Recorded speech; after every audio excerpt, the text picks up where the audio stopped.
बिस्मिल्लाहिर्रहमानिर्रहीम। सर एक छोटा सा केस हमारे सामने और पड़ा हुआ है, इसको हम देख लेते हैं जनाब। अब हम जो केस देखने जा रहे हैं सर, इसमें चॉइस ऑफ सेटलमेंट जो है वो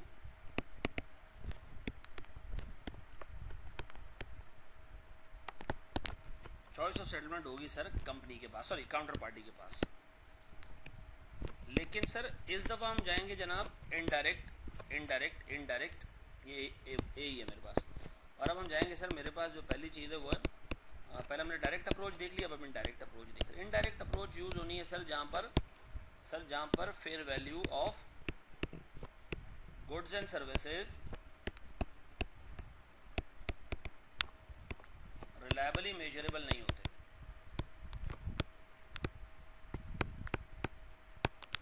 रिलायबली मेजरेबल नहीं, ठीक है जी। फिर आप क्या करोगे सर, यहाँ पर आप सर फिर फेयर वैल्यू ऑफ इक्विटी को यूज़ करते हो, ठीक है जी, ट्रांजैक्शन को रिकॉर्ड करते हो, ठीक है जी। अब मिसाल के तौर पर सर मैं एक एम्प्लॉय का केस लेता हूँ, ठीक है जी। सर आप एक एम्प्लॉय को कह रहे हो कि यार आप कंपनी के पास रुको तो हम आपको देंगे शेयर्स, या हम आपको देंगे सर्टन शेयर्स के बराबर का कैश, ठीक है जी।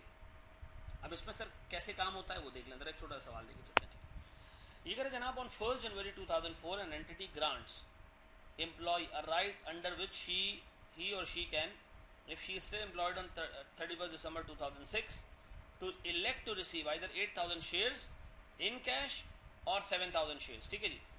यानी मैं उसको सर दो ऑप्शंस दे रहा हूँ, या तो ले लो भैया दो चीज़ें, ठीक है जी, या तो मैं आपको दे रहा हूँ सर चॉइस दो चीज़ों में। और दो चीज़ें क्या है सर, एम्प्लॉय को मैं चॉइस दे रहा हूँ, दो चीज़ें क्या है सर, या तो ले लो जनाब 8,000 शेयर्स, ठीक है जी, और 7,000 शेयर्स की वैल्यू का कैश, यानी आप ले लो सर 8,000 सीधे सीधे शेयर्स,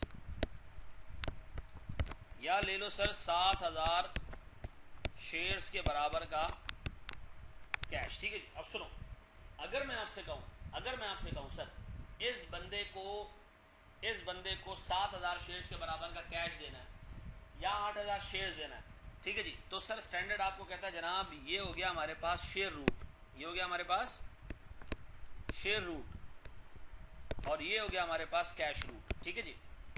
सर सबसे पहले आपको स्टैंडर्ड ये कहता है, आप सबसे पहले ये डिटरमिन करें जनाब, स्टेप 1 वो क्या है जनाब, मेरे पास फेयर वैल्यू ऑफ सर्विस या goods. Fair value of service या गुड्स क्या होगी, हायर ऑफ कैश रूट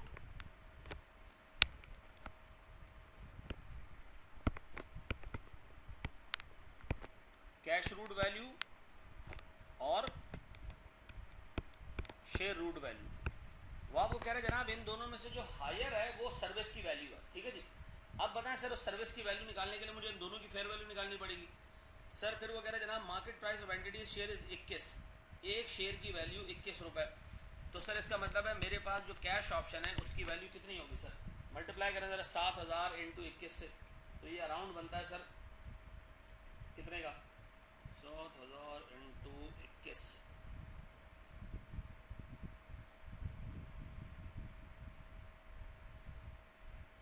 ये बनता है सर 1,47,000 रुपए, ठीक है जी। सर स्टैंडर्ड कहता है जनाब जो शेयर की वैल्यू निकालने जाओगे ना तो आप direct fair value market value नहीं लोगे, ये जो मार्केट वैल्यू पर शेयर है ना ये नहीं लोगे, यानी आप ये देखोगे कि chances of success and failure कितना है। सर आप ये इसकी फेयर वैल्यू में इनकॉर्पोरेट करोगे, क्या चांसेस है कि ये बंदा कैश छोड़ के शेयर्स ले ले, ठीक है जी, क्या चांस है कि ये बंदा कैश छोड़ के शेयर्स ले ले। सर इसकी फेयर वैल्यू में चीज इनबिल्ट करनी है आपने।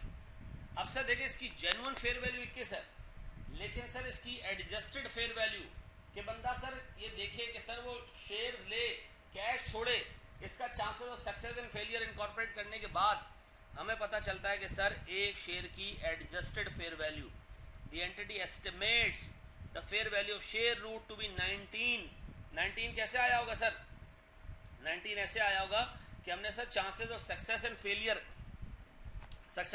विद रिस्पेक्ट टू व्हाट, कि सर ये बंदा शेयर्स लेगा या नहीं लेगा, वो इनकॉर्पोरेट किए, तो सर इसकी फेयर वैल्यू हमारे पास बनी कितने की सर, कोई 19 रुपए की। अब बताएं सर अगर मैं 8,000 को 19 से मल्टीप्लाई करता हूँ तो सर मेरे पास 8,000 मल्टीप्लाई बाय 19 जो आता है ये आता है सर 1,52,000, ठीक है जी। अब बताएं सर मेरे पास दोनों में से हायर कौन सा है, दोनों में से हायर कौन सा है sir? Fair value of service मेरे पास आ गई है 1,52,000 which is the share route fair value, which is the share route fair value. तो बताएं सर, मैं आपसे कह रहा हूं जनाब फेयर वैल्यू ऑफ सर्विसेज मैंने निकाल लिए कितने की सर? 1,52,000। अब सर स्टैंडर्ड आपको कहता है आप इसमें तो फेयर वैल्यू ऑफ लायबिलिटी हटा दें। Sir fair value of liability कितनी है? ये यानी कैश ऑप्शन की जो वैल्यू है वो कितनी है? 147। तो सर हमारे पास क्या बच जाएगा सर? हमारे पास बच जाएगी सर एक्विटी कितने की? 5,000 रुपए की। ये मेरे पास एक्विटी। व्हाट इफ के sir, what if just for the sake of argument sir ये निकलता 142, अगर ये 142 निकलता तो सर बताएं मेरे पास फेयर वैल्यू ऑफ सर्विस कितनी होती? बताएं। 142 नहीं होती भाई, 147 होती। इन दोनों में से जो हायर है तो मैं इधर 147 रखता, ठीक है जी, और सर लायबिलिटी भी 147 ही की होती, तो सर मेरे पास एक्विटी की वैल्यू 0 आती। ठीक है जी, ये दिमाग में रखिएगा कि fair value of service in दोनों में से जो हायर होगा वो आप लोगे, ऊपर वाले जो दो हैं, और सर फिर उसमें से लायबिलिटी की वैल्यू हटाओगे तो आपके पास क्या बच जाएगा कंपाउंड इंस्ट्रूमेंट में? एक्विटी की वैल्यू। अब बताएं सर मेरे पास सर्विस तो डे 1 पे नहीं मिली ना, employ service over the period मिलेगा। तो ये अब मैं सर दो चीज़ें लेके चलूँगा। एक मेरे पास सर लायबिलिटी की रीमेजरमेंट चल रही होगी और साथ ही साथ मेरे पास सर एक्विटी का हिसाब किताब अलग चल रहा होगा। बताएं सर मेरे पास year instruments, fair value, time, cumulative expense, periodic expense. बताएं ये मेरे पास जो आपने वैल्यूएशन निकाली है ये किस डेट पर, ये सारा किस डेट पर है? ये ग्रांट डेट के ऊपर है। ग्रांट डेट पे एक्विटी तो लॉक हो जाएगी। लायबिलिटी की fair value sir over the period change होती है। अब बताएं सर अगर मैं आपसे पूछूं मेरे पास लायबिलिटी की फेयर वैल्यू पहले साल के एंड पे कितनी हो गई? तो शेयर की फेयर वैल्यू डे 1 पे 21 थी, पहले साल के एंड पे 27 रुपये हो गई। तो अगर जब पहले साल के एंड पे 27 हुई तो सर मैं कह रहा हूँ इंस्ट्रूमेंट ईयर 1 इंस्ट्रूमेंट कितने जनाब, कितने इंस्ट्रूमेंट है सर? 7,000। सर फेयर वैल्यू अब 27, सर टाइम 1/3। अब बताएं सर मेरे पास क्यूमुलेटिव और पीरियोडिक एक्सपेंस कितना आ रहा है जनाब? सर मेरे पास क्यूमुलेटिव और पीरियोडिक एक्सपेंस आ रहा है sir 7,000 multiply by 27 divided by 3। ठीक है जी, ये आ रहा है सर मेरे पास 63,000 और सर पीरियोडिक एक्सपेंस भी आ गया 63,000। ये तो मैं एक तरफ लेके चल रहा हूँ। एक्विटी की टोटल वर्थ कितनी है, टोटल वैल्यू कितनी है सर एक्विटी की? सर 5,000। अब बताएं सर अगर मैं आपसे कहूँ कि टोटल एक्सपेंस कितना है जनाब? 5,000। बताएं सर मेरे पास टाइम कितना है? सर 1/3। बताएं सर मेरे पास क्यूमुलेटिव एक्सपेंस, बताएं सर मेरे पास पीरियोडिक एक्सपेंस। अब इसमें नंबर ऑफ इंस्ट्रूमेंट्स लेके चलने की जरूरत नहीं है, डायरेक्ट 5,000 की वैल्यू लेके चलनी है सर।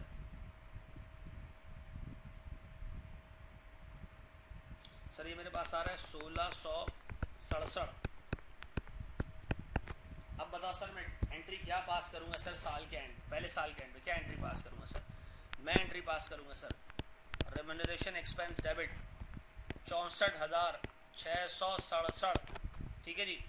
लायबिलिटी क्रेडिट कितने से? 63,000। एक्विटी क्रेडिट कितने से? 1,667। ऐसा ये एंट्री मैंने पास की है ईयर 1 के एंड पे। डन हो गया। अब बताओ ईयर 2 में क्या हुआ सर?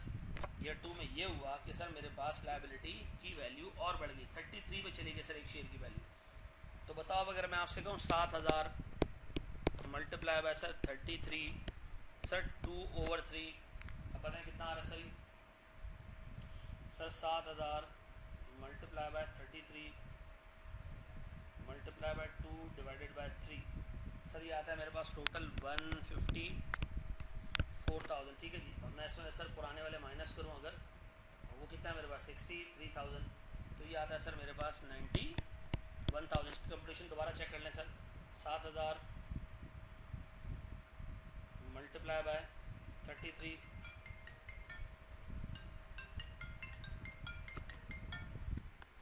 अच्छा जी सर जब मैं इसका ईयर 2 देखता हूँ तो सर ये मेरे पास वही 5,000 का टोटल एक्सपेंस है। ये 2/3 पे आ जाएगा कुछ 3,333 और ये बन जाएगा सर 1,667।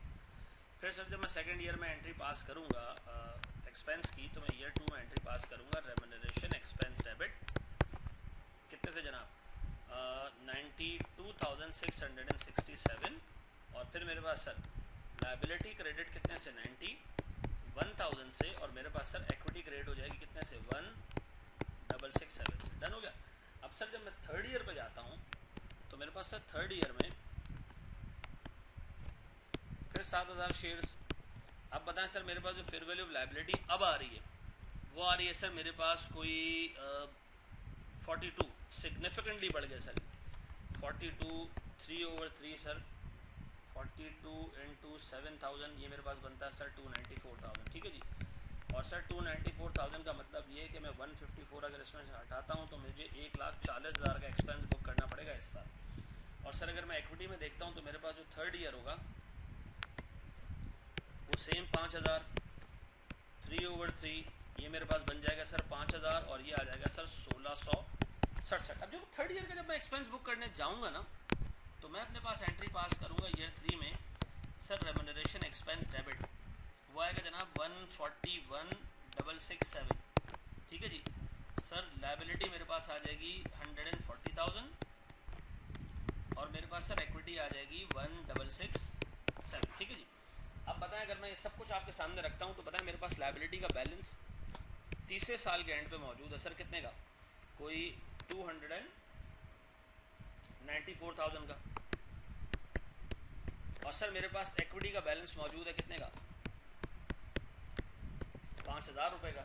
अब बताएं सर अगर केस ए वो बंदा सर कैश में सेटल करना चाहे, कैश लेना चाहे तो एंट्री क्या पास करेंगे सर। अब सर फाइनेंशियल लायबिलिटी डेबिट कितने से सर 294,000 से, ठीक है जी।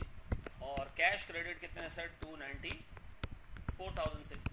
फिर मुझे बताएं सर इस बंदे को जब कैश दे दिया हमने तो फिर एक और एंट्री हम पास करेंगे किस चीज़ की, किस चीज़ की एंट्री सर, इक्विटी का जो बैलेंस पड़ा है वो हम रिमूव कर देंगे सर और उसको हम बात कर देंगे किसमें सर, रिटेन्ड अर्निंग्स के अंदर। अब बताएं सर अगर वो बंदा इक्विटी में सेटल करना चाहे इसको तो इक्विटी में सेटल करने से होगा क्या सर, हम इसकी एंट्री क्या पास करेंगे sir, financial liability debit sir 294,000 से। सर मेरे पास इक्विटी का कंपोनेंट डेबिट कितने से 5,000 से और सर मेरे पास share capital plus share premium का एक कॉम्बिनेशन ये क्रिएट हो जाएगा सर 299,000, ठीक है जी। Thank you very much.